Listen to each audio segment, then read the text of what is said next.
Chelsea 1, Atalanta 2.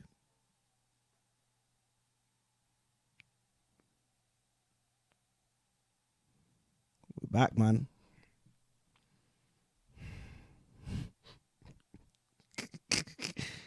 Hey, we're back to dark times. We are back to dark times. No wins in 4. No wins in 4. 2 draws, 2 losses for Chelsea. Bournemouth draw. Arsenal draw. Leeds loss. Atalanta loss. And I'm not going to lie.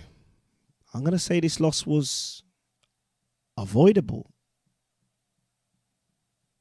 The lineup was relatively strong. João Pedro, I want to say confidently and probably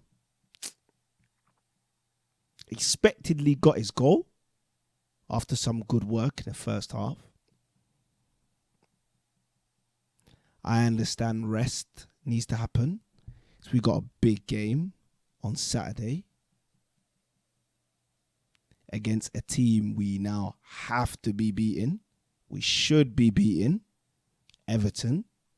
However, rotation kills us again. Rotation strikes again. Too much rotation strikes again. And I'm actually gonna go. I'm actually gonna be really, really honest now, yeah. Obviously, I've been backing Sanchez for the last couple of weeks because I rate him. And I'll be honest with you, that kind of goal there is very frustrating because that's Sanchez at his worst. You know, just a very, very smart and sure keeper in goal doesn't need to run across and try and jump to save that ball. They just run, plant their feet and put themselves right in the middle of the goal. And because they do that, right, they're able to at least stretch into a corner. And if it goes top bins, it goes top bins. You can't get to it. But it never goes underneath you. Insane, right? But that's just one issue. I'm not going to pin it on Sanchez.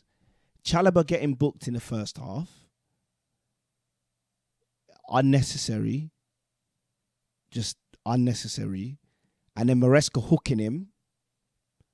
Maybe overly cautious, but also kind of unnecessary. But okay, you replace him with Fofana. Now this is where it gets dark for me. For me now, you have to sign a centre-back come January. And it's not even that we don't have the quality or the talent anymore in the squad. This is now my new direction with this squad. It's not about whether you have the quality or the talent. Now it's just about who you can rely on. If you can't rely on one centre-back not to put himself in a position to get red carded, if you can't rely on your second centre-back to not get himself injured, and I don't care how freak the injury is, it always seems Fofana gets freak injuries. Whether they're muscle problems, whether they're contact problems, he's always injured. That's unreliable. More so than James. I can't believe my eyes. And then I'm seeing Tosin warm up and I'm going, we've lost the game. I remember, genuinely, I was like, I'm seeing Tosin warm up, we've lost the game. We've lost the game. And predictably, Tosin comes on. The first bit of play he does, slows down the ball, tries to feed in an audacious pass right through to the striker, doesn't come off, and we're immediately under pressure. And my standards have stayed the same since the start of the season. Yeah?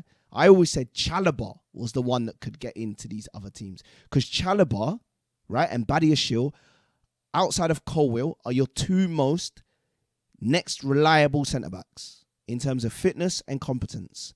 It's Chalobah and Badiashile. But you know what the problem is? Then when you take off the two, and like I say, you're down to Tosin, you know you're in for a world of trouble. And predictably, we concede. Because that goal, the first goal, Chalobah, if Chalobah's there, he heads that ball away. I'm so certain of it.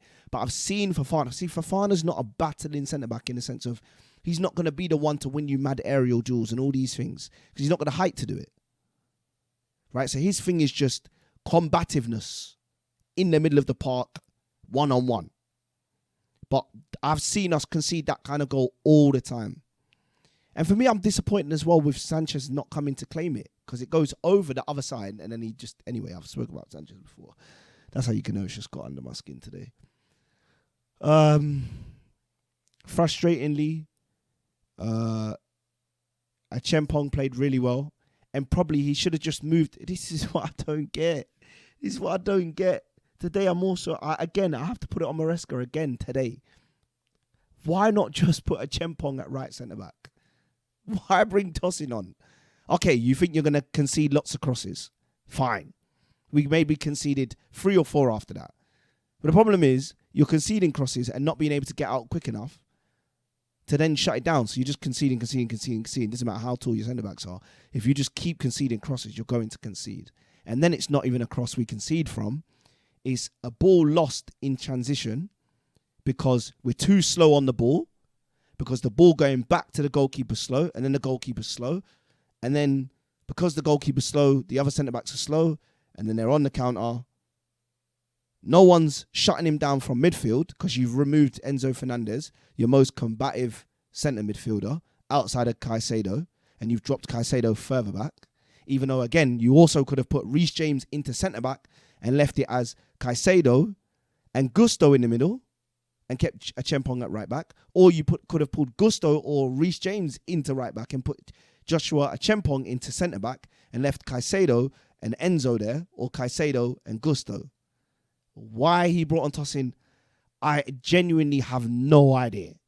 It's bizarre to me. And then we concede. But even before that, I stand tall on what I've said from the start of the season. João Pedro, quality. Just needs more time to adapt. Pedro Neto, inconsistent. Again. Finds himself in lots of situations where he's running in behind, but his head's down for so long that he doesn't pick it up to release the ball quick enough that your striker can whip it. And then you've got Gittins. And I've been saying since the start of the season about Gittins, the guy is unfortunately toothless. He's toothless, man. He's toothless. He plays like a shy 16-year-old. Physically not there. It just ball IQ not there. And I'm like, we wasted that money letting Madueke go. Because at least if Madueke is going to give you no goals and no assists, I know at least he's going to do the same job that Gittins is going to do, but you've got more cover for Neto on the right-hand side, who the smarter choice today would have just been to release Neto on the left-hand side and put Esteval on the right-hand side. Why Maresca didn't do that, I don't know. And then he puts Gittins on the right. And honestly, the only thing going through my head is I laughed. I just laughed because I just thought to myself, you better make it work. It has to work. Because if it doesn't work today now, you've caused unnecessary pressure on your head top, Maresca. There's no need. There's actually no need to do that at all. But predictably, Garnacho came on. And Garnacho was the bright spark. Ask him for the ball every single time. But he was getting it too slow in periods. And so he couldn't get his defenders one-on-one to create chances to get shots off enough that we could keep them under sustained pressure. But when he got the ball one-on-one and cut it on the outside and let balls go, he looked dangerous every single time. Why? Because Garnacho was the priority signing, is the most dangerous winger outside of Esteval. I told you, I never lied. Just my opinion. Today, I'm frustrated. I'm a little bit annoyed, to be honest, with Maresca because I want to defend him. But actually, do you know what I'm going to say now? I'm going to say under Roman, he would have been sacked for less. And actually, while I don't think Maresca should be sacked, right? I'm not Maresca out. I don't think I'll ever be at this point until a catastrophic error happens, right? And he gets better personnel and then fails, if he does fail, because I don't think he will with better personnel. But what I will say is, if he carries on like this, making unnecessary, rudimentary mistakes that I know he doesn't need to make, then he's going to sack himself.